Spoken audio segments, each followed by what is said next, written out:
The continued efforts by the SLP administration to silence me in Parliament are not just an attack on me, but an attack on democracy and the right of the people of Saint Lucia to hear the truth.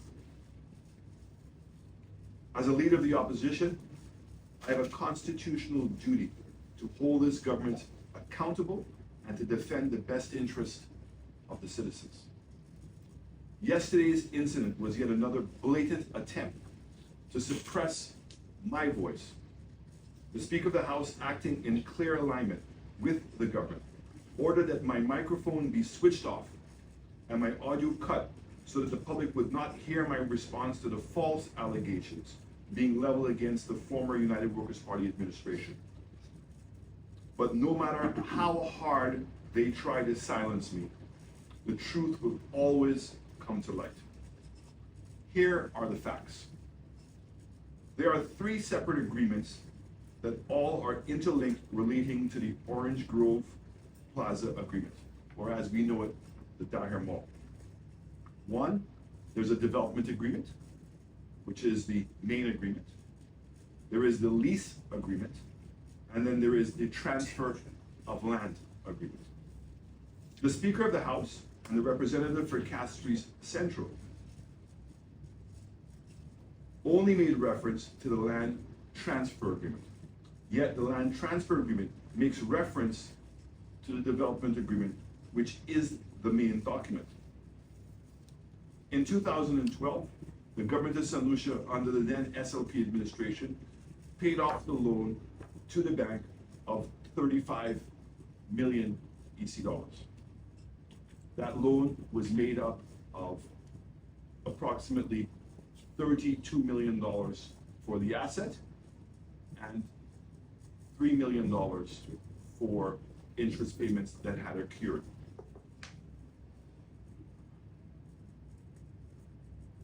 The $30 million included an additional 10 acres of land as part of the deal, which was located in Union.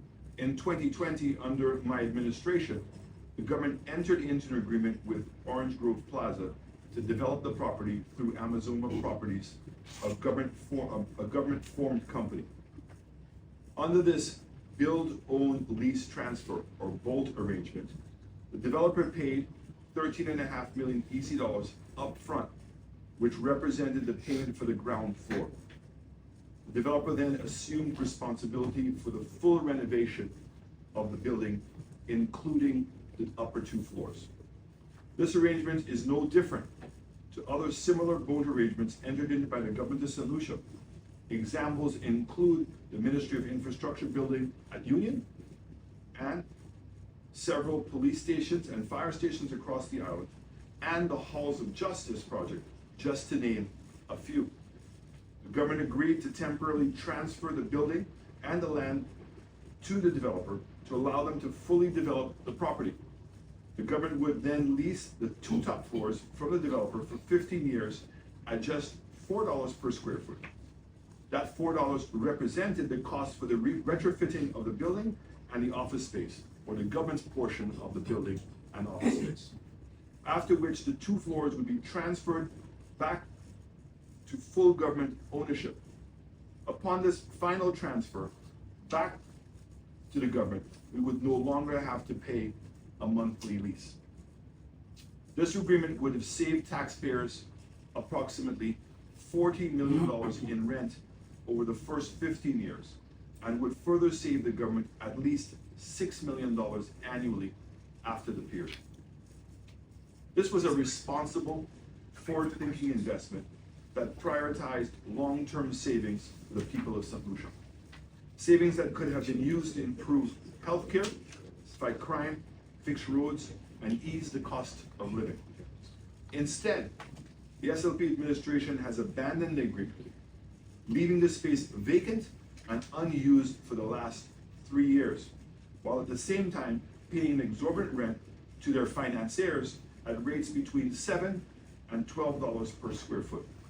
We've even heard that the Halls of Justice was supposed to go as high as $16 a square foot. They've wasted 12 million over the last 3 years for a space that they have refused to move into. This is a blatant financial mismanagement and political corruption. They do not want to know the truth. But let me be clear. I will not be silenced. No amount of censorship, intimidation, or manipulation will stop me from standing up for the people of Saint Lucia. The SLP's tactics will not work. The people of Saint Lucia deserve accountability. The government must answer, why are they wasting taxpayers' money on inflated rental agreements while keeping a cost-saving government asset unused? What are they trying to hide? I remain committed to exposing the truth and fighting for the best interest of Saint Lucians. No microphone switch, no audio cut, and no parliamentary games will stop me from doing my job. Thank you.